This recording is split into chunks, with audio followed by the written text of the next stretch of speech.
যুক্তরাষ্ট্র প্রবাসী কমিউনিটি ও বিএনপি নেতা মোহাম্মদ আব্দুল খালিকের সৌজন্যে ঈদ সামগ্রী বিতরণ। বিস্তারিত জুবায়ের আহমেদের প্রতিবেদনে।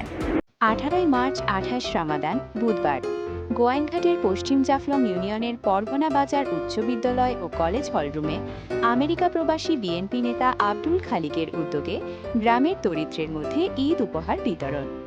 অ্যাডভোকেট নূর আহমেদের সভাপতিত্বে যুবদল নেতা আব্দুল মান্নানের সঞ্চালনায় প্রধান অতিথি হয়ে বক্তব্য রাখেন সিলেট জেলা বিএনপির উপদেষ্টা ওসমান গনি।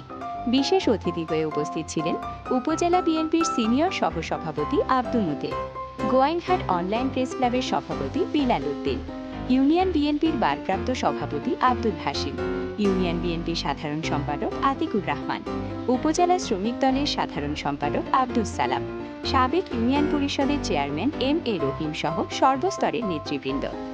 অনুষ্ঠানে বক্তারা গ্রামের প্রবাসী নেতা আব্দুল খালিককে ধন্যবাদ ও কৃতজ্ঞ চিত্তে স্মরণ করেন এবং ভবিষ্যতে আরও বেশি ও ব্যাপক হারে আয়োজনের আশা ব্যক্ত করেন।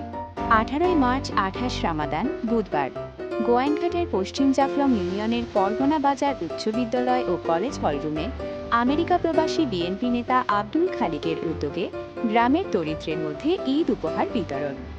অ্যাডভোকেট নূর আহমেদের সভাপতিত্বে যুবদল নেতা আব্দুল মান্নানের সঞ্চালনায় প্রধান অতিথি হয়ে বক্তব্য রাখেন সিলেট জেলা বিএনপির উপদেষ্টা ওসমান গনি।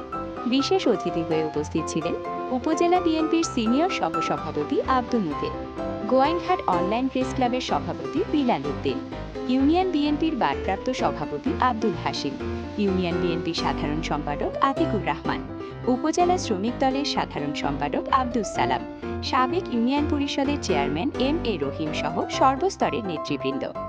অনুষ্ঠানে বক্তারা গ্রামের প্রবাসী নেতা আব্দুল খালিককে ধন্যবাদ ও কৃতজ্ঞ চিত্তে স্মরণ করেন এবং ভবিষ্যতে আরও বেশি ও ব্যাপক হারে আয়োজনের আশা ব্যক্ত করেন।